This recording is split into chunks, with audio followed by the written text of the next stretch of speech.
나의 남동생은 결혼한 지도 5년이다 되었지만 아직까지 자식이 없다. 그게 부모님한테는 항시 걱정이고 죄송스러워하는 재수씨를 보면 불쌍하고 안쓰러워 안 되었다 생각하지만 나의 처는 나보다 더하다. 그래서인지 재수씨를 데리고 병원에 데리고 가 검사하면 검사하는데 마다 이상이 없다고 하고 의사의 말로는 남자 측에서 상당히 약하고 부족해서 임신이 안 된다고 결론 내리고 말았다. 이것을 부모님이 아신다면 부모님의 걱정이 되실 건 뻔해서 우리는 그 일은 감추기로 했다. 식구와 나는 그 일로 몇 일을 의논했지만 묘안이 없다는 걸 알 수 있었다. 우리 애를 주고도 싶지만 남매만을 두었으니 낳아주어야 하는데 그것도 미루다가 수술을 해버렸고 나이도 있는지라 다시 애를 낳기도 어렵고 인공수정을 해야 하는데 별 수 없이 내 것을 받아 하는 수밖에 당신 것으로 인공수정하지요. 확실히 동생에게 문제가 있는 거야? 그렇다니까 당신은 왜 의심이 많아? 하지만 그걸 믿을 수가 있어야지 의사들을. 나도 좀 그래요. 저장해놓은 정자은행도 많다는데. 그냥 재수씨하고 직접 어떨까? 당신하고 재수씨만 승낙하면 될 텐데. 이 양반이 핑계삼아 쓸데없는 소리 해. 생각해봐 다른 여자와 외박도 하는데 핑계삼아 재수하고. 그저 남자들은 한번 재수씨에게 이야기나 해봐. 그만해요. 애인 나도 바람이나 피울까? 그 일로 우리 부부는 간혹 부부싸움을 하기도 했다. 부부싸움이라야 말로 투닥거리는 것 사실 나는 모범적으로 살아온 걸 아내는 잘 알고 있다. 몰래 바람 피운 적은 있지만 아직까지는 무사히 아내 몰래 잘 넘겨오나. 앞으로 일은 장담할 수 없었다. 지금도 가끔 만나는 주부가 있지만 내 쪽에서 바쁘다는 핑계로 거절하는 편이다. 그리고 며칠이 지나고 집사람은 조심스레 말을 꺼낸다. 여보 시동생 말이에요. 응, 왜? 동서하고 의논해봤는데. 뭘? 아기 입양이라도? 그게 아니고 수정임신하는 거 말여. 그렇게 한대? 동서에게 당신하고 어떠냐고. 그랬어 뭐래? 안 된다고 펄펄 뛰겠지 당신 마냥. 이 이는 들어보고 애기해요. 형님만 허락하신다면 저야 형님이 하라는 대로 따를 수밖에 없지 않느냐고 하던데. 그래 그렇게 한다고 했어? 이 양반이 그저 여자라면 재수씨는 정말 예쁘잖아. 남자라면 한번 은큼한 생각하게 하는 여인인걸. 몸매 좋겠다 늘씬하겠다 귀엽고 상냥하고. 이 양반 이제 보니 은큼하게 마음먹고 있었네. 그런 건 아냐. 보기에 그렇다는 거지? 그래 어떻해야 할지 모르겠어요. 동서는 그렇게라도 아기만 가질 수 있다면 가정을 위해서 뭔들 못하겠냐고 하는데. 나 외도도 못하는 사람이잖아. 당신이 한번 허락해주면 안 될까? 우리 집안을 위해서 하는 건데 나쁘지는 않잖아. 이인은 당신이 질투나는 것 알아. 남편이 다른 여자와 지낸다는 건 속이 상하겠지? 그것도 다른 여자 아닌 재수씨하고 식구는 고민하는 게 역역했다. 속도 상할 테고 마음이 언짢아 할 것은 뻔한 일이다. 여보 그렇게 합시다. 당신 고민하지 말고. 저는 괜찮지만 마음이 좀 아프네요. 충분히 이해해. 내게 시집와서 고생만 하고 잘해주지도 못하고 미안해. 좀 더 생각해보고요. 그래 아직 시간은 많으니까 어느 정도 마누라의 마음도 동요를 한 듯 하지만 좀 더 기다려봐야 할 일이다. 시간이 가고 많은 이야기를 식구와 했고 그러던 어느 날 사무실로 식구의 전화가 왔다. 당신 돈을 다른 약속하지 말고 저녁 일찍 동서집으로 와요 곧장. 무슨 날이야? 아니요 나 지금 동서네 집서 전화하는 거야. 그냥 저녁이나 먹으려고 왔으니 일찍 이리로 와요. 그래 알았어. 은혜 생각이 맞는다면 아마 마누라의 생각이 결정된 듯 싶다. 우리 부부와 동생 부부가 저녁을 먹으려는 건 틀림없이 전에 이야기한 문제로 그럴 게다. 와 이제 재수씨와 기분이 좋았다. 하지만 내색할 순 없다. 들뜬 기분으로 나는 동생의 집으로 갔다. 동생도 집에 일찍 들어왔고 재수씨가 반가이 문을 열고 맞아주며 가주버님 어서 들어오셔요. 형님 오셨어요. 너 일찍 왔구나. 너희 회사는 잘 나가니? 아직은 괜찮아요. 어렵긴 해도. 하도 세상이 힘들다고 해서. 당신 오늘 술 안 했지요? 운전하는데 술을 어떻게 마셔? 어서 씻고 방으로 오세요. 방에다 상봐놨으니. 애들 저녁은 이모가 왔어요. 애들 저녁 해주라고 했으니 걱정 말고요. 우리 두 형제 부부는 모처럼 모여 한자리에서 식사를 하고 술도 한 잔씩 나누었다. 그리고 다 먹고 나서 마누라가 이야기를 꺼낸다. 다들 알고 계시지만 많은 고민도 하고 동서하고 상의도 충분히 했고 모두가 힘들 거라는 걸 알지만 부모님에게 효도한다고 생각해서 내린 결론이니 생각해보고 이건 정말 아니다 싶은 분은 여기서 말해줘요. 사실 내가 칼자루는 잡고 있지만 나는 우리 가정을 위해 제 남편과 동서가 임신할 때까지 허락했으니 반대하는 분은 말하세요. 우리 중에 한 사람이라도 거절하면 없던 일로 할 테니. 도련님 생각은 어때요? 저야 형과 형수님에게 미안할 뿐이지요. 당신은 꼭 이렇게까지 해야 해. 나는 마음에도 없는 말을 재수씨 앞에서는 이렇게라도 해야 했다. 물론 식구의 입장도 생각하고 한 말이다. 어떻게 여기서 그렇게 하자 하고 말할 수 있겠는가? 동서는 그렇게라도 아기만 가질 수 있다면 했고 당신만 승낙하면 되는 거네. 형님 힘드셔도 허락해주세요. 그게 쉽게 생각할 문제가 아니잖니? 당신 어제는 내게 알아서 하라고 했잖아. 그래도 막상 그러네. 알아요. 당신 마음도 상대가 재수씨라 힘든다는 걸? 승낙하는 걸로 알고 동서의 날짜가 오늘부터이니까 도련님과 저는 저희 집으로 갈 테니 그리 아세요. 나는 혼자 좋아했지만 여기서도 고민스러워하는 모습을 보여주어야 한다고 고민에 빠진 듯한 모습을 하느라 진땀을 빼야 했다. 그러는 동안 재수는 커피를 가져와서 마시고 설거지를 한다. 동생은 식구와 웃도리을 입고 외출하려 하고 나는 창문만을 보며 담배만 연신 피웠다. 여보 담배 좀 그만 피우고. 우리 가요. 어서 준비해요. 형 부탁해요. 그들이 나가도 나는 방에 그냥 앉아 있었다. 얼마나 있다 보니. 아 오늘 재수씨와 지내게 되다니 이렇게 허락된 아주버님 더운 물 받았어요. 내 방문을 열고 재수씨가 주방에서 일하는 걸 보니 더욱더 매력적으로 보였다. 안방으로 들어가 있었다. 한참 후에 재수씨가 들어왔다. 샤워를 해서 화장기 없는 하얀 얼굴에 고운 피부이다. 오히려 청순미가 흐른다. 아주버님 죄송해요. 힘들게 해서. 아니요. 제 식구가 더 힘들어했지요. 그냥 좋아하는 젊은 아가씨와 데이트한다고 생각하세요? 결혼 전에 보았을 때 참 예쁘고 멋진 여자라 생각하고 식구와 비교는 했었어요. 그렇게 보아주셔서 고마워요. 형님은 좋으시겠다. 너무 감동했나 보군요. 네, 너무도 재수씨 처음으로 식구에게 이 소식을 들었을 때에는 난 얼마나 이 순간이 오길 기다렸는지 아세요? 아까는 식구의 체면도 있고 동생의 입장도 생각해서 내색을 못했지만 그럼 소원대로 된 거네요. 재수씨는 상냥하고 개방적이고 아름다워서 좋아요. 그런 후 오늘 제 행동에 대해선 형님이나 남편에게 이야기하면 안 돼요. 이상하게 바라던 일인 양 생각할 수 있으니까. 그럴 수도 있겠네요. 하지만 이런 내가 무섭고 뒤에 일들이 겁이 났다. 자식이 언제가는 알게 되면 생각만 해도 몸서리 쳐진다. 저와 동생과 충분히 상의는 했지만 항시 두려움 속에서 살아야 하니 말이다. 자꾸 그런 생각을 하게 되다 보니 자제력을 잃은 듯 깊은 공상에 빠질 때가 있었다. 그 일로 식구와 불화가 생기고 멀어져 간다면 이를 어찌 수습할까? 하지만 시간이 가면 갈수록 나는 재수씨와 더 가까워지게 되었고 만나면 만날수록 우리 사이는 정이 들어간다. 그렇다 보니 마누라에게도 소홀히 하게 되고 마음은 재수씨에게 있다.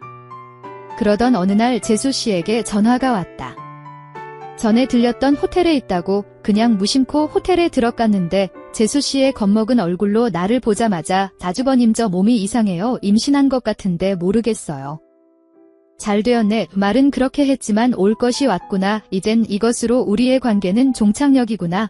아쉬움과 서글픔이 밀려왔지만 재수씨 앞에서는 내색을 할 수 없었다. 확실치는 않지만 그런 것 같아요.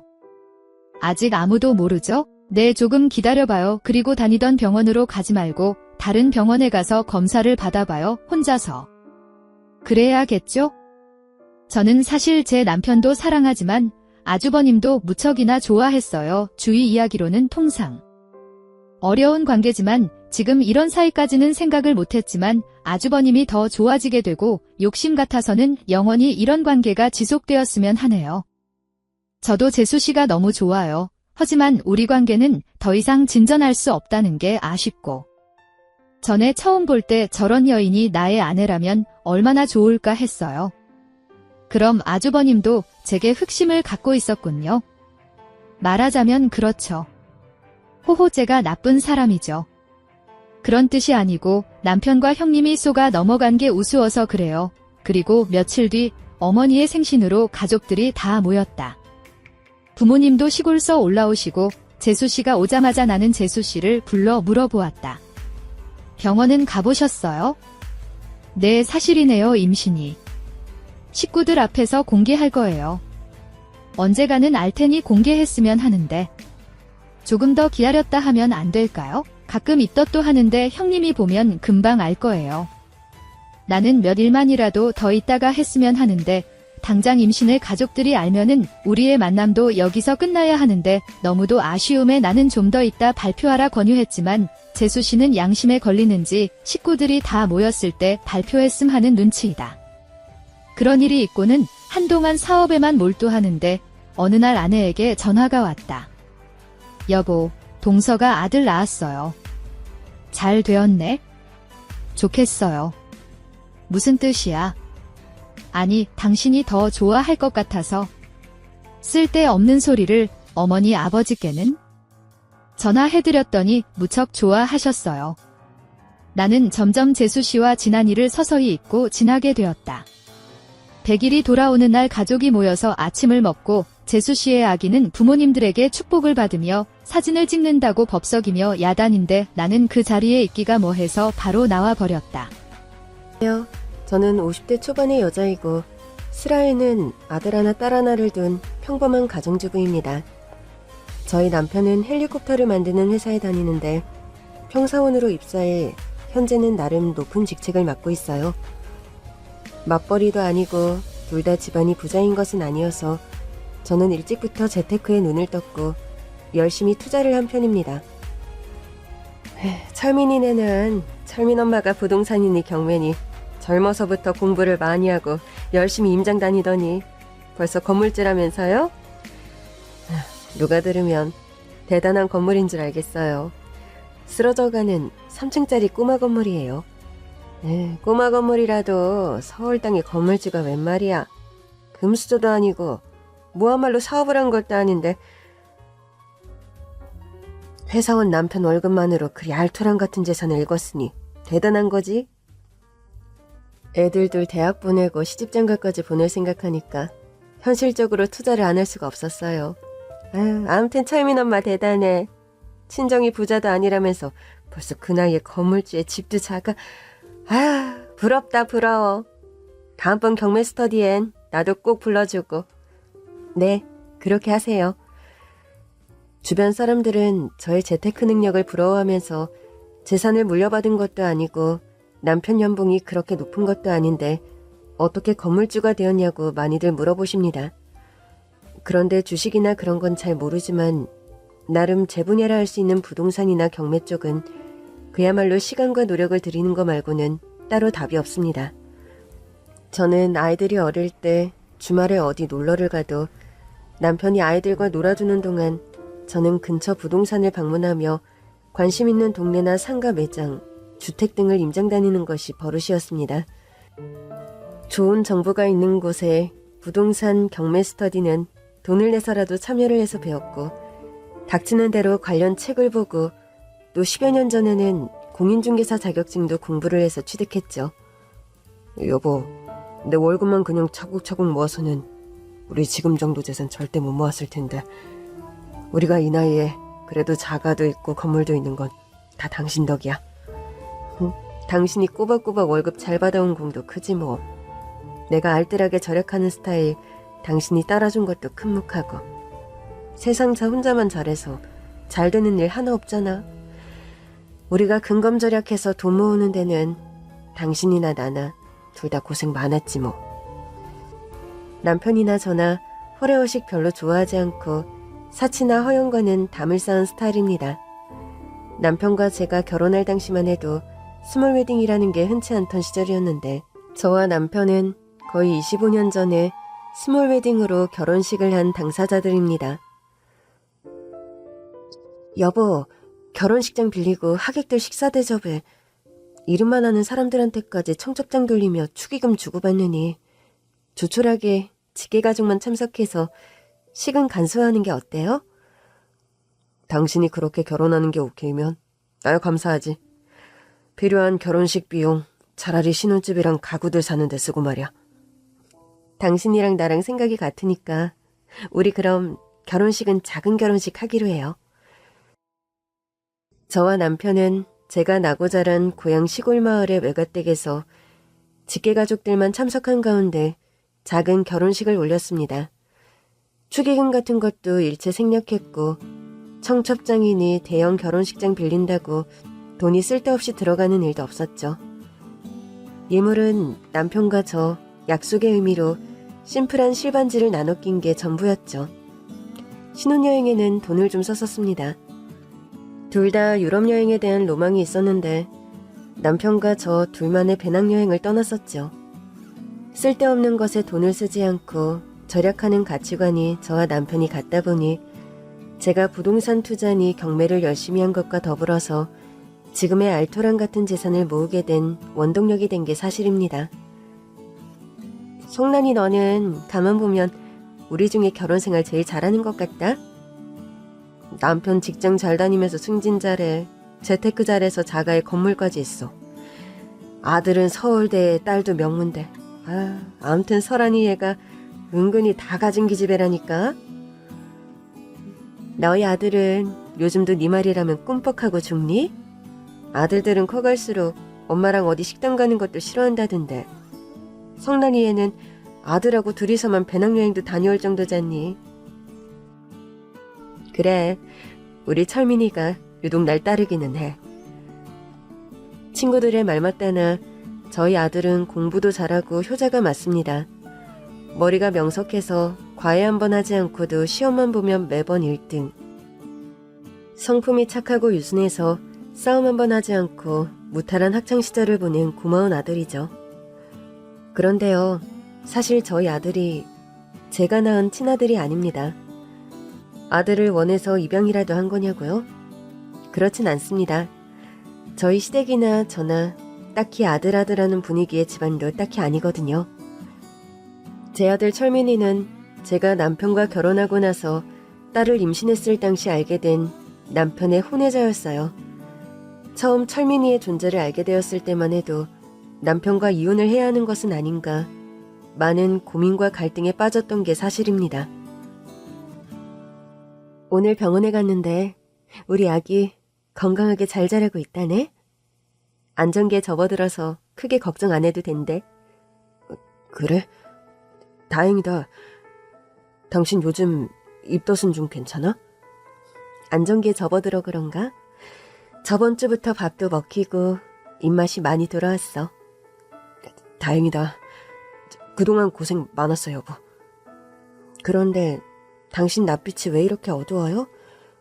회사에서 뭐 안 좋은 일이라도 있었어요? 실은 당신한테 고백할 일이 있어요, 여보. 무슨 일인데 얼굴에 식은땀까지 흘리고 그래요? 대체 무슨 일이야? 남편은 갑자기 거실 바닥에 무릎을 꿇으며 눈물을 펑펑 흘리기 시작하는 겁니다. 무릎까지 꿇고 지금 당신 뭐 하는 거야? 여보, 당신을 속이려고 한 건 절대 아니었어. 그런데 애초에 당신에게 다 말했어야 했다는 후회가 이제야 드네. 맥락 없이 뜸들이지 말고 무슨 일인지 제대로 좀 말해요. 여보, 나 실은 당신과 결혼하기 전에 만나던 여자와의 사이에서 아들이 한 명 있어. 뭐라고요? 아들? 아이 엄마가 키우겠다 해서 살 도리를 마련해주고 정리했던 건데 갑자기 애 엄마가 편지 한 장 남기고 사라져버렸어. 아이만 두고. 그럼 지금 그 아이는 어디 있는데요? 남편을 따라간 곳은 웬 낡고 허름한 다세대 빌라의 반지하였습니다.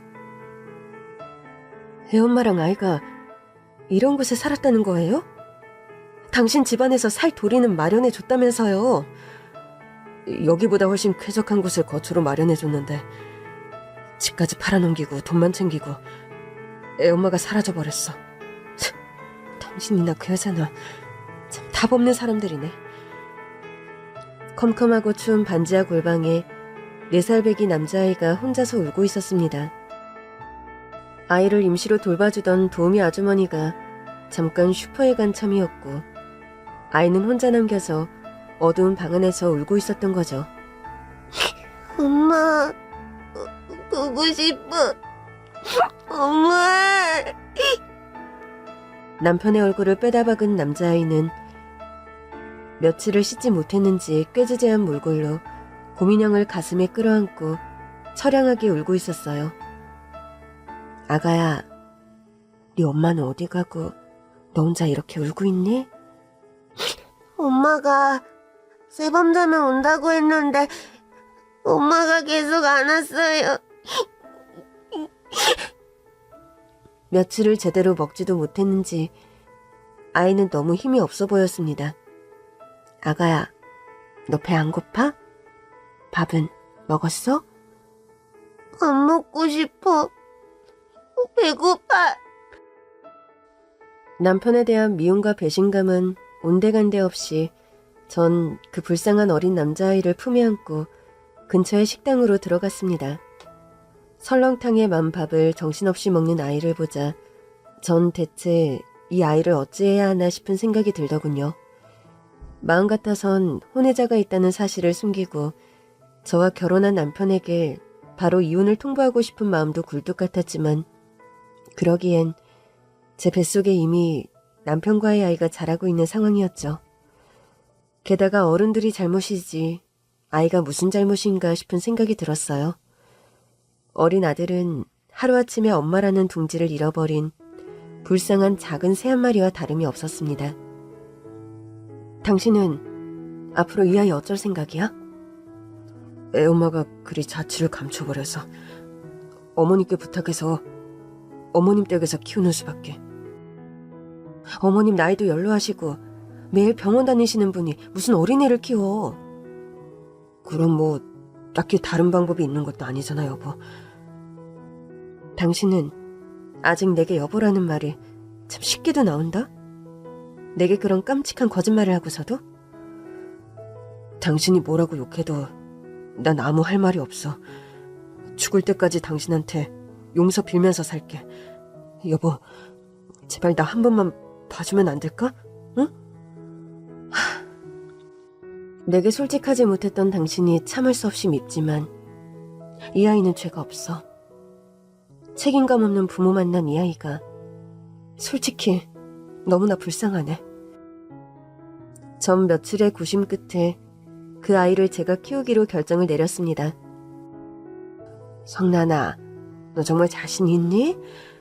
제 배 아파 낳은 아이도 키우는 게 쉬운 일이 아닌데 너 정말 어쩌려고 그래? 그렇다고 멀쩡하게 아빠가 있는 애를 고아원 갖다 맡길 수 없잖아요. 시어머니가 보신다는데 말도 안 되는 소리고요. 노안으로 본인 몸도 거동 못하시는 분이 무슨 어린애를 키우겠어요? 네가 훌몸도 아닌데 어린애를 어찌 키우려고. 어차피 몇 달 있으면 엄마 될 건데 예행 연습한다 생각하죠 뭐. 성실하고 흠잡을 데 없는 사위라 생각했는데 이런 묻지마 과거가 있을 줄이야. 아유 속 터져. 엄마, 이런 일로 걱정시켜드려서 너무 죄송해요. 네가 나한테 죄송할 게 뭐가 있니? 내가 이렇게 억장이 무너지는데 네 속은 얼마나 문드러지겠어. 아유, 이게 대체 무슨 마른 하늘의 날벼락이란 말이냐. 전 임신 5개월의 몸으로 현재의 아들 철민이를 저희 부부 호적에 올리고 제 아들로 키우기 시작했습니다. 엄마, 지금 들어오세요? 동창회 오랜만에 나갔더니 하도 좀 이따 가라고 하는 바람에 엄마가 많이 늦었지. 저녁은 민이랑 짜장면 시켜서 먹었어요. 잘했다. 어머, 그런데 베란다에 빨래는 누가 널어놨니? 설거지도 말끔하게 되어 있고. 너 철민이 네가 한 거야? 공부하다 아까 머리가 띵해서 잠깐 쉬는 김에 한 거예요. 수험생이 공부하기도 바쁜데 뭘 매번 엄마 살림 돕는다고 설거지며 빨래를 넣니? 철민아, 앞으로는 그러지 말고 너 하고 싶은 거 하면서 쉬어. 인터넷을 하든가 게임을 하든가. 인터넷이나 게임은 쉬는 것 같아도 머리가 더 피곤해요. 눈도 아프고. 머리 식힐 때 엄마 일도 거들어드리면 일석이조로 더 좋죠 뭐. 암튼 우리 철민이 같은 효자가 없다니까. 저녁 짜장면으로 되겠어? 엄마가 너 좋아하는 유부초밥 좀 만들어줄까? 이따가요. 밤에 배고프면 말씀드릴게요. 그래. 엄마 오늘 늦게 잘 거니까 배고프면 얘기해. 엄마는 맨날 오빠랑 나랑 차별하더라. 뭔 또 뚱단지 같은 소리야. 엄마가 무슨 차별을 한다고 그런 소리니? 내가 야식 만들어 달라고 하면 피곤하다고 알아서 라면 끓여 먹으라고 하면서 오빠 야식은 맨날 손수 만들어 주시니까 그렇죠. 안 그래? 넌 겨우 중학생이고 오빠는 고3이잖아. 오빠한테 얼마나 중요한 시기인지 알면서 그러니? 엄마, 철민 오빠가 고3 아닐 때도 오빠 간식은 맨날 잘만 만들어 주셨거든요. 제비 아파 낳은 친딸이 저와 아들 사이를 질투할 정도로 저와 아들의 사이는 각별했습니다. 뭔가 천륜이 닿아 인연이 되려고 해서 그런지는 몰라도 저희 아들은 제가 데리고 들어와 집에 살기 시작한 날부터 제 말도 잘 듣고 저를 잘 따르던 아이였답니다. 엄마, 전 지금도 혼자 골방서 울고 있는 저를 보고 꼭 안아주시던 엄마 기억이 생생해요. 4살 때 일이 기억이 난단 말이야? 그즘 기억 전 다 머릿속에 있어요. 컴컴하고 어두운 방에서 너무 무섭고 추웠는데 엄마가 나타나서 저 안아주시고 설렁탕 집인가? 거기 가서 밥 먹여주시는데 엄마 그때 진짜 수호천사 같았어요, 저한텐. 엄마가 너무 아무것도 모르고 준비 안 됐을 때 너를 키우게 돼서 엄마가 부족한 게 많았을 건데 네가 이 난리 때껏 속 한 번 안 썩이고 엄마 잘 따라줘서 엄마가 고맙지. 아니에요. 엄마, 제가 늘 감사하죠. 그날부터 이때껏 엄마는 제 수호천사세요. 아들은 아빠인 남편보다도 저를 더 따르는 아이입니다.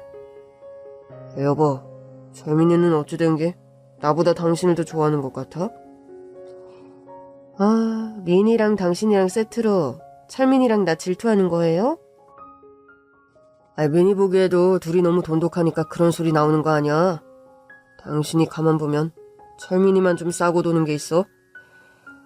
싸고 돌긴 내가 뭘 철민이를 싸고 돌아요. 내 입장에서 혹시라도 철민이가 서운할 일이 있을까봐 좀 신경 쓰게 되는 게 있긴 하지만. 그러니까 당신도 이젠 그런 조심함을 좀 버리라는 거야. 시간이 많이 지났고 또 철민이는 누구보다 당신을 좋아하는데 당신이 일부러 그런 스탠스를 취할 필요가 없다는 거지. 당신이 갑자기 왜 그런 소리 하는지 이제 알았네. 저번 어버이날에 당신한테 편지만 하고 선물 나한테만 해서 삐쳐서 그러죠? 사람 참. 내가 설마 선물 때문에 당신을 질투하겠어? 농담한 거야. 아무튼 당신 하는 말 무슨 말인지 나도 잘 알겠어요. 당신 타박하려는 건 절대 아니야.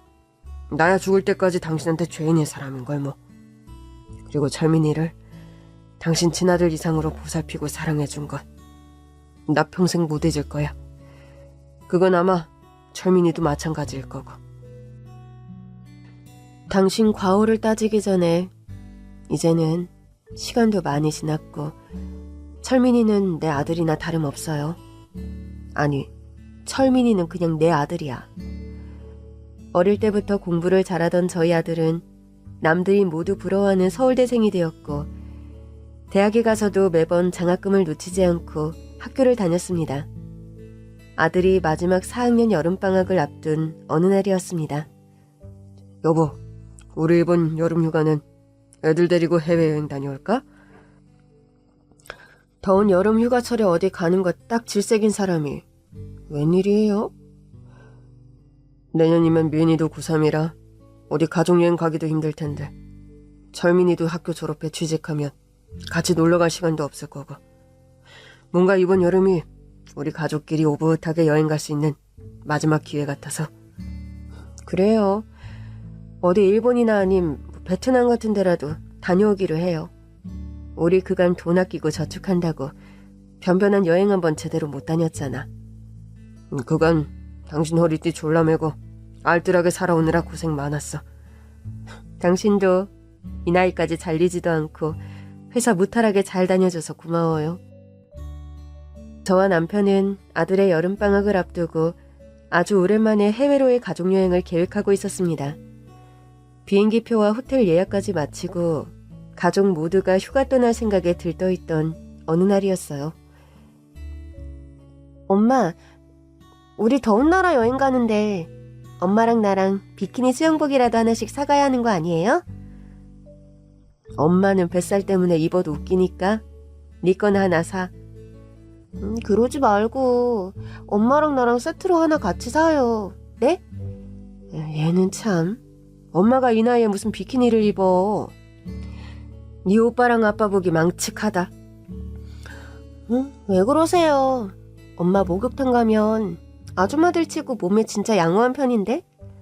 이놈 기집애가 오빠 앞에서 못하는 말이 없네. 그때였습니다. 모르는 번호로부터 저에게 전화가 온 것은요. 여기 대학병원 응급실입니다. 김상진 씨 보호자 되십니까? 네, 제가 그 사람 와이프인데 무슨 일이시죠? 김상진 씨가 회사에서 심장마비로 쓰러지셔서 병원 응급실에 실려오셨습니다. 지금 당장 병원으로 와주셔야겠어요. 저와 아이들은 너무 놀라 당장 한 걸음에 대학병원 응급실로 달려갔습니다. 그러나 병원에 도착했을 때 남편은 이미 명을 달리한 후였습니다. 응급실에 도착해서 심폐소생술을 비롯 할 수 있는 모든 응급처치를 했습니다만 이미 심정지 상태로 도착한 상태여서 저희 병원 측의 조치가 사실 큰 의미는 없었습니다. 죄송합니다. 아침에 멀쩡하게 출근해서 신나게 가족여행 계획을 세우던 남편이 하루아침에 명을 달리했다는 사실이 도무지 믿어지지 않더군요. 여보, 철민 아빠, 미니 아빠, 제발 눈 좀 떠봐요. 당신 이렇게 갑자기 쓰러지는 게 어딨어. 아빠, 제발 일어나세요. 아빠 이런 식으로는 안 돼요. 아빠, 우리 가족여행 가기로 했잖아요. 베트남 가서 신나게 같이 놀기로 약속해놓고 이러시면 어떡해요. 아빠 제발 일어나세요. 네? 저와 아이들이 흐느끼며 흔들어도 남편은 미동 없이 눈을 감고 침상 위에 누워있을 뿐이었습니다.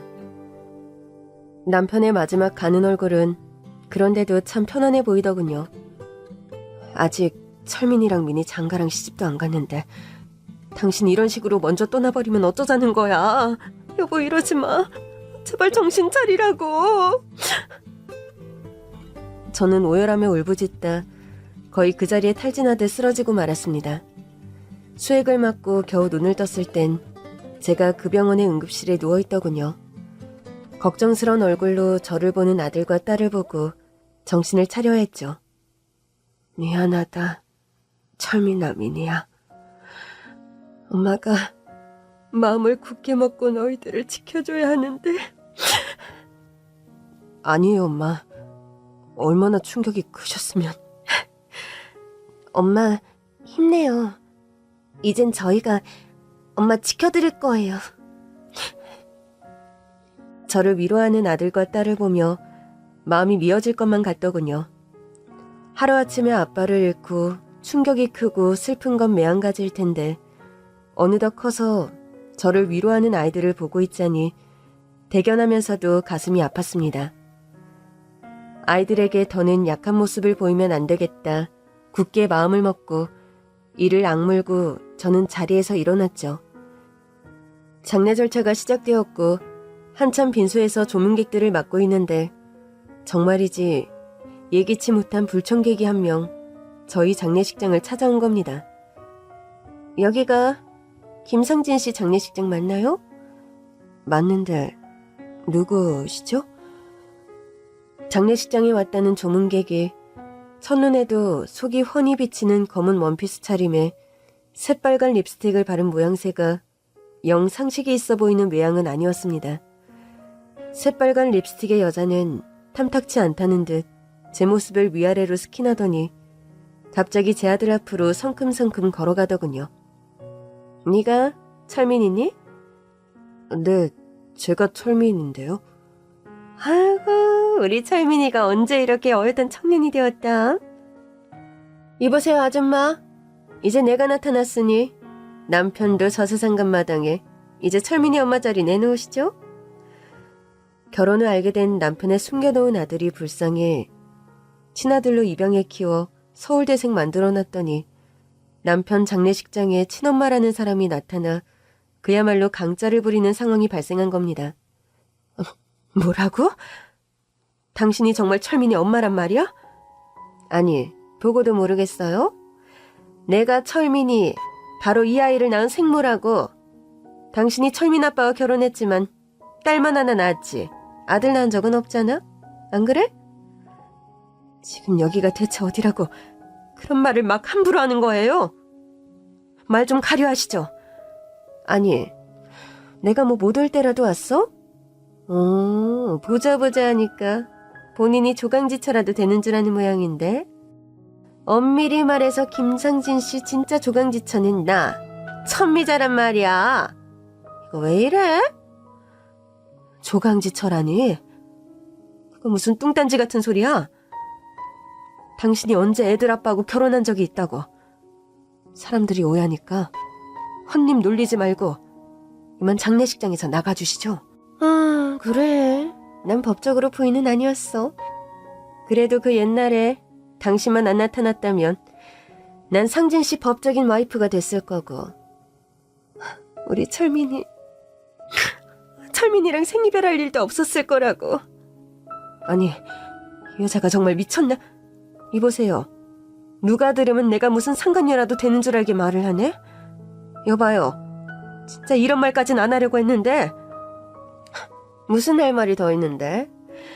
하고 싶은 말 어디 한번 다 해보지 그래? 전 기함하기 일보 직전으로 말문이 막히고 숨이 멎을 것만 같더군요. 야, 이 나쁜 년아.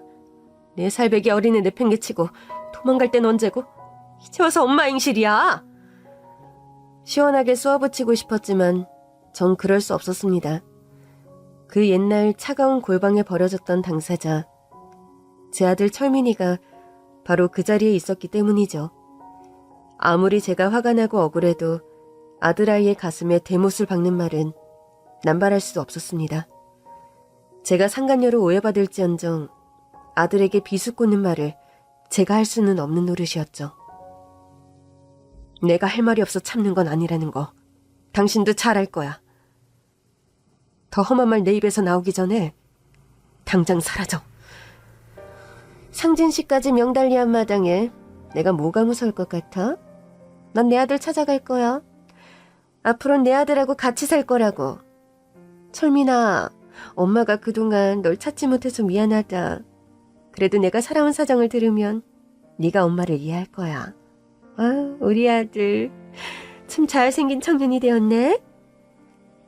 그러면서 아들아이의 손을 잡고 쓰다듬는 친엄마라는 여자였죠. 그때였습니다. 아들이 차가운 얼굴로 품 안에서 뭔가를 꺼내든 것은요. 아니, 이걸 왜 네가... 이 목걸이가 뭔지 잘 아시나 봐요. 잘 알지. 그런데 철민이 네가 왜 이 목걸이를 가지고 있니? 내가 이 목걸이를 손에 넣게 된 과정 구구절절 한번 설명해 볼까요, 아줌마? 아들은 쏘아붙이듯 그 친엄마라는 여자의 얼굴 앞에 웬 목걸이 하나를 꺼내 흔들어 보이는 겁니다. 그리고 그 순간 이제 철민이 엄마 자리를 내놓으라며 큰소리치던 친엄마라는 여자가 맨몸으로 쏜살같이 도망을 쳐버리더군요. 아니, 저 여자가 또 왜 갑자기 주랭랑을 치니? 철민아, 대체 그 목걸이가 뭐길래 그래? 엄마, 정말. 철민아, 무슨 일이야? 그 목걸이는 뭐고? 또 어디서 난 물건이니? 안 그래도 엄마께 다 말씀드리려고 했는데 아빠가 갑작스레 돌아가시는 바람에 말할 타이밍을 놓치고 있었어요. 아들에게서 듣게 된 목걸이의 사연은 제가 너무 놀라고 기함에 뒤로 낮아빠질 만한 것이었습니다. 엄마, 사실 저 아빠 돌아가시기 얼마 전에 친엄마의 외갓댁 어른 한 명을 우연히 만나게 됐어요. 아니, 어디서 온 말이니? 제가 요즘 충치 때문에 계속 치과를 다녔잖아요. 그런데 우연찮게도 그곳 치과의사 선생님이 제 친엄마의 먼 외사촌이란 분이시더군요. 이름이 김철민? 환자분 혹시 아버지 조남 좀 물어봐도 될까요? 저희 아버지 성함이요? 그건 갑자기 왜? 다름이 아니라 환자분 어머니가 제가 아는 분 같아서요. 아, 그러시군요. 저희 아빠 성함은 김상자 진짜 되십니다. 아버지께서 아직도 헬리콥터 만드는 회사 다녀요? 네, 맞아요. 진짜 저희 엄마 지인이신가 보네요. 그럼 네가 말로만 들었던 철민이구나. 그 어린 갓난아이가 이런 청년이 되다니. 알고 보니 그 치과의사는 아들아이의 친엄마의 먼 친척 언니였다고 합니다. 난 네 엄마와 촌수는 멀었지만 자매처럼 가까운 사이였단다. 네 엄마가 살아서 네가 이렇게 장성한 걸 보면 얼마나 좋아하셨을까? 제 엄마가 돌아가셨다니 그게 무슨 말씀이세요? 하긴 넌 진짜 네 친엄마에 관해 아무 얘기도 들은 게 없니? 제 친엄마는 제가 어렸을 적에 절 버리고 도망가셨다는 것만 알고 있어요. 그건 누가 말씀해 주시지 않아도 아직 제 기억 속에 남아있는 일이기도 하고요. 아니, 아직까지 넌 네 진짜 친모가 누군지도 몰랐다는 말이니? 그게 무슨 말씀이세요? 제 친모가 따로 있기라도 하단 말씀이신가요? 아들은 도무지 영문을 알 수 없었고 진료 중이라 긴 얘기를 할 수 없었던 탓에 그 치과의사가 일을 마칠 때까지 병원 대기실에서 기다렸다가 나머지 이야기들을 들었다는 겁니다. 철민아, 안 그래도 내가 널 수소문해서 한번 찾아가려 했었다. 저를요? 우리 집안에선 널 거의 지운 존재로 살아온 게 사실이지만 그래도 네가 이제 성인이 되었는데 네 엄마가 누군지는 알아야 할 거 아니니? 아니, 전 어려서 절 버리고 떠난 분이 제 친엄마로 알고 있었는데 대체 누가 또 친엄마라는 건가요? 철민아, 일단 이 목걸이를 받으렴. 이 목걸이 뒷면을 보면 J와 CH란 이니셜이 보일 거다. 이니셜이 무슨 의미인데요? J는 진주, 네 친엄마 이름을 딴 거고 CH는 철민이, 네 이름을 딴 이니셜이야.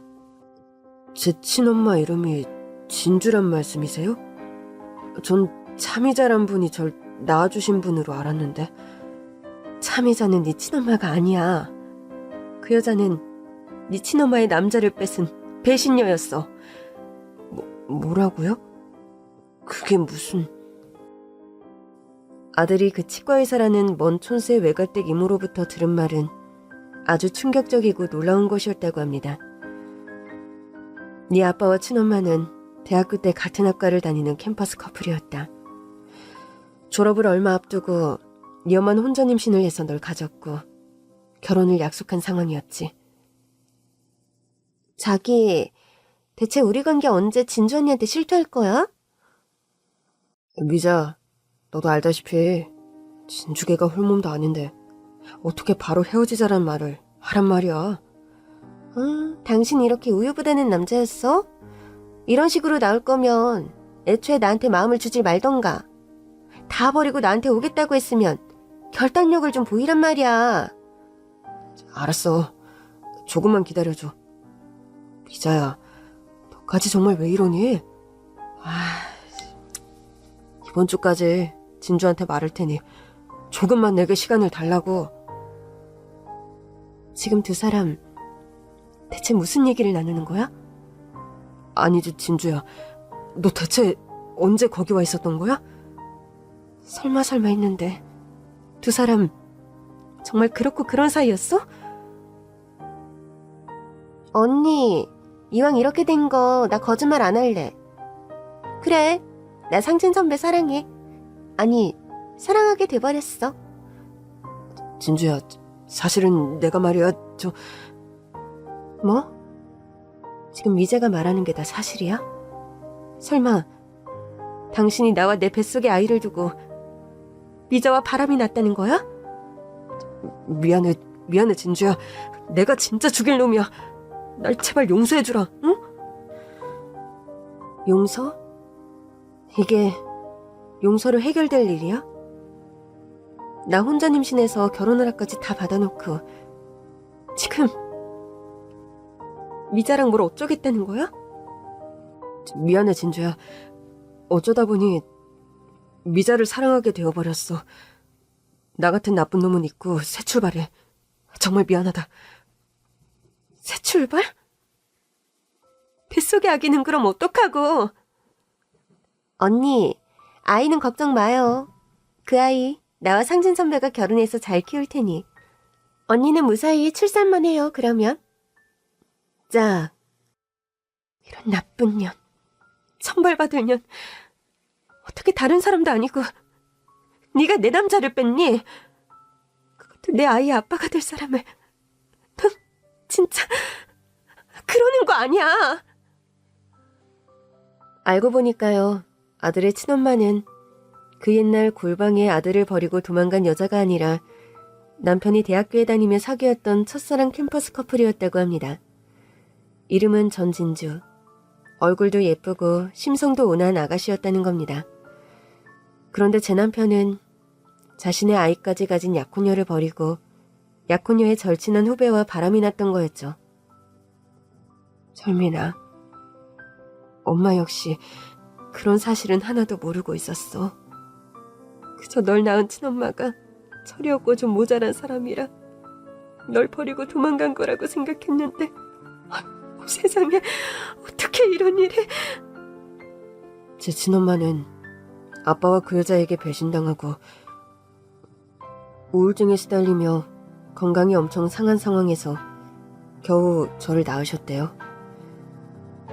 지독한 난생 끝에 겨우 아들을 낳은 아들의 친엄마는 산후의 우울증과 깊은 절망감에 해서는 안 될 선택을 하고 말았다는 겁니다.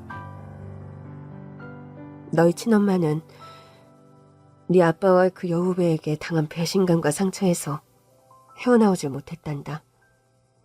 만삭의 부른 배로 네 아빠를 찾아가 마음을 돌려달라 간청했지만 네 아빤 그 후배라는 여자와 단둘이 여행을 떠나버렸지. 거의 제정신이 아닌 상황에서 아들을 낳았고 그런 상태의 산모가 온전히 아이를 케어하기도 힘들었을 겁니다. 산후 우울증과 극도의 절망감을 이기지 못하고 철민이의 친엄마는 스스로 명을 달리해버렸고 그런 엄청난 비극적인 사건 후 친엄마의 언니, 그러니까 아들의 친이모 되는 사람이 처음엔 아들을 키우려 했다네요. 우리 불쌍한 진주 생각해서 내가 이 아이를 키우려 했는데 그마저도 불가능하게 되어버렸다. 아니, 버젓이 그 아빠라는 남자가 살아있는데 언니가 왜 그 아이를 키워요? 그렇게 혼자 스스로 명달리한 우리 진주가 너무 가여워서 그랬다. 진주의 마지막 남은 명예와 자존심을 내가 지켜주고 싶었는데 그마저도 힘들게 되어버렸어.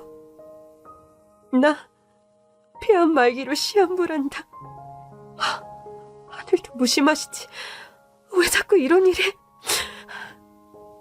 그런 연유로 어쩔 수 없이 남편과 그 친엄마 행세를 하던 참이 자란 여자가 갓난아기였던 아들을 데리고 가서 키우게 되었다는 겁니다. 그리고 그 후부터의 이야기는 제가 잘 알고 있지요.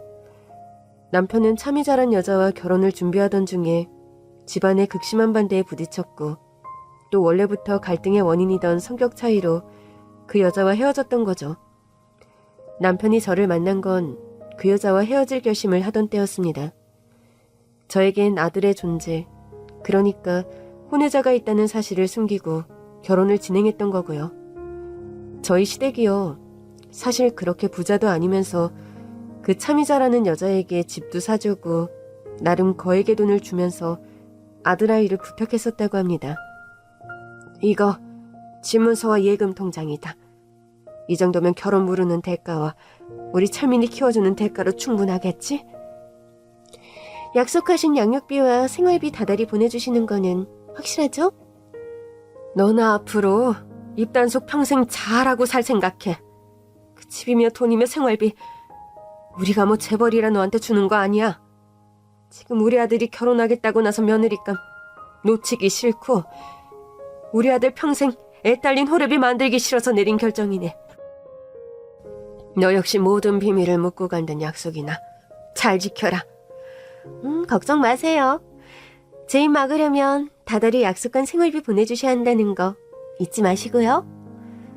혼외자가 있다고 하면 멀쩡한 장손이 장가를 못 갈까봐 그런 조치를 취했었다고 하니 참 말문이 막히고 어이가 없을 노릇이죠. 돈 때문에 남의 아이를 키우겠다고 약속한 그 여자나 그런 뒤를 수락한 남편이나 인간적으로 용서가 안 되기는 저도 마찬가지였습니다. 모든 진실을 듣고 보니까 아빠의 과오로 인한 진짜 피해자는 저희 친엄마셨어요.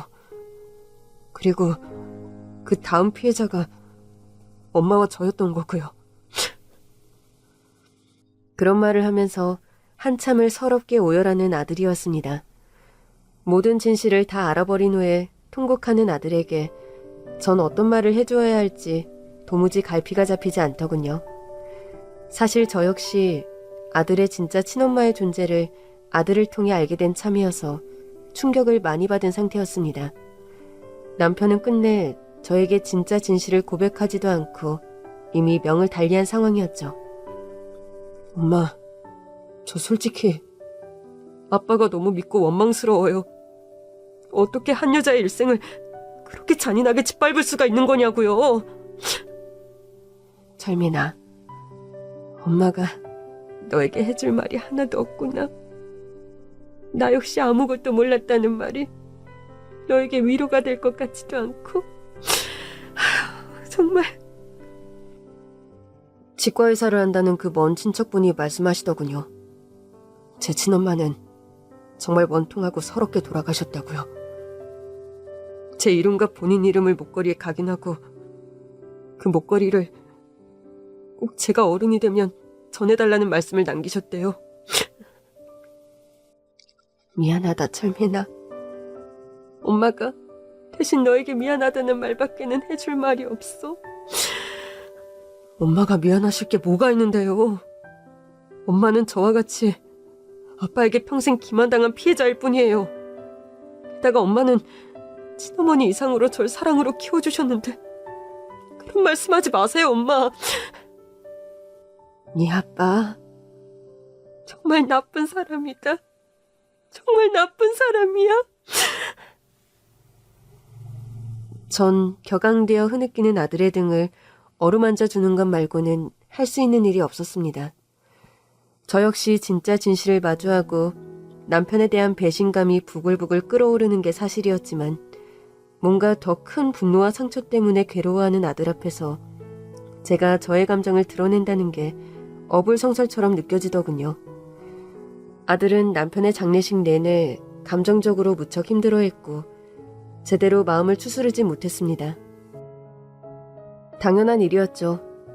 아빠가 갑자기 돌아가신 것만 해도 충격적이고 충분히 슬픈 일인데 거기다 지난 아빠의 과오를 마주하고 씻을 수 없는 배신감을 마주해야 하는 기분. 어떤 말로도 위로가 되지 않고 극복이 힘들 것이란 것 정도는 알 수 있었죠. 남편의 장례식이 끝난 후 아들은 여행 가방을 꾸리더니 집을 나갔습니다. 가출을 했다는 것은 아니고 꼭 가보고 싶은 곳이 있다면서 집을 나섰어요. 철민아, 네가 어디 가는지 엄마가 물어봐도 되니? 엄마한테는 말씀 드려야 할 것 같네요. 어디 가는데? 저 낳아주셨다는 친엄마 산소요. 그리고 그분이 살아생전까지 오래 사셨다는 외갓댁에 좀 머무르다 올게요. 그래, 밥 잘 챙겨 먹고 잘 다녀와. 다녀오겠습니다. 저 여행 가는 거니까 너무 걱정 마세요. 걱정 안 한다. 그렇게 집을 나선 아들은 거의 한 달 후 다시 집으로 돌아왔습니다. 이제나 저제나 걱정하며 아들을 기다렸는데 좀 수척해진 것 말고는 무사히 돌아온 아들을 보자 마음이 놓이더군요. 철민아, 잘 다녀왔어? 네, 엄마. 저 친엄마 산소에도 가고 외갓댁 가서 그분 사진이랑 일기도 보고 그랬어요. 마음은 좀 어떠니? 좀 괜찮아졌어? 그냥 뭐 처음보다는 편해졌어요. 제가 받아들이기 싫다고 사실이 거짓말이 될 수는 없는 거니까. 어쩌겠어요. 받아들이기로 했어요, 엄마. 그런 말을 하는 아들의 얼굴이 차분하면서도 너무 슬퍼 보여서 가슴이 아팠습니다. 그런 마음의 정리를 하기까지 얼마나 괴로운 과정을 거쳤을지 짐작이 가기에 더 그러했죠. 엄마, 그래도 아빠 돌아가시기 얼마 전에 제가 친엄마 존재를 알아서 더 큰 화는 면한 것 같아요. 그러게 말이다. 뒤늦게 들어보니 아빠 돌아가셨다는 말 듣고 재산에 욕심이 나서 뻔뻔하게 그런 일을 벌인 것 같던데. 그 사기꾼 여자에 관해선 법적인 절차 밟으려다 말았어요. 아는 변호사 형한테 문의해보니까 고소한다고 해도 미수범이라 큰 죄를 묻지도 못할 거라 그래서. 이런 말이 너에게 위로가 될지 모르겠지만 그 참이 잘한 여자 말이다. 안 그래도 지금 구치소에 있다는구나. 그게 무슨 말씀이세요? 엄마가 그 여자에 관한 소식은 어디서 들으셔서요? 아빠 지인들 걸러걸러 뭐 아는 수야 다 있지. 아빠 오랜 지인들은 그 여자가 어떤 여자인지 다 아니까. 사치스럽고 노름 좋아하는 여자라 나이 들어까지 노름하는 버릇 못 고쳐서 빚이 어마어마한데 불법 도박에까지 손을 대서 최근에 구치소에 갔단다. 그렇군요. 겨우 그런 밑바닥의 여자 하나 때문에 절 낳아주신 엄마를. 명을 달리한 남편의 과오를 아마 아들은 평생 용서하지 못할 거라는 생각이 들었습니다. 슬프게 일그러진 아들의 얼굴을 보며 전 다시 할 말을 잃었습니다. 철민아, 네가 힘들 때마다 그래도 늘 난 너에게 해줄 말이 있었는데 이번엔 그렇지도 못해서 미안하구나. 아니에요, 엄마. 제발 그런 말씀 마세요. 그런데 있잖아. 이 말은 엄마가 너에게 해줄 수 있을 것 같아. 무슨 말이요? 너와 내가 같은 상처와 비밀을 공유하게 됐다는 거 말이다. 엄마, 물론 네가 느끼는 상처와 배신감이 훨씬 크다는 것 안다. 그렇지만 엄마 역시 마찬가지야. 난 여태 평생 널 참이 잘한 여자가 낳은 아들로 알았고 그런 무책임한 여자를 엄마로 둔 널 가엾게 여겼던 것이 사실이니까. 엄마, 용서가 안 되는데 그걸 따질 사람. 아빠는 내 눈앞에 더는 있지도 않다는 게 더 괴롭고 미칠 것만 같아요. 그래, 알아. 나도 그러니까. 나도 너무 답답하고 우라가 치밀어서 미칠 것 같아, 철민아. 엄마. 그러니까 우리 이 괴로움도 고통도 같이 나누자. 너만 혼자 감당하려 하지 말고 엄마랑 같이 좀 나누자고. 응? 너만 괴로운 게 아니니까. 네가 괴로운 걸 보는 게 엄마가 너무 괴로우니까. 철민아, 제발 조금만 괴로워해주라. 응? 저의 말에 눈물을 닦으며 저를 안아주는 아들이었습니다. 아들은 제 말에 아무런 대답이 없었지만 저의 등을 쓰다듬는 아들의 손길에서 느낄 수 있었죠. 엄마와 함께 감당해 나가겠다는 무건의 메시지들을요. 아들은 남편의 49제에 참석하지 않고 배낭여행을 떠났습니다. 사람들은 그런 아들을 두고 말들이 많았죠.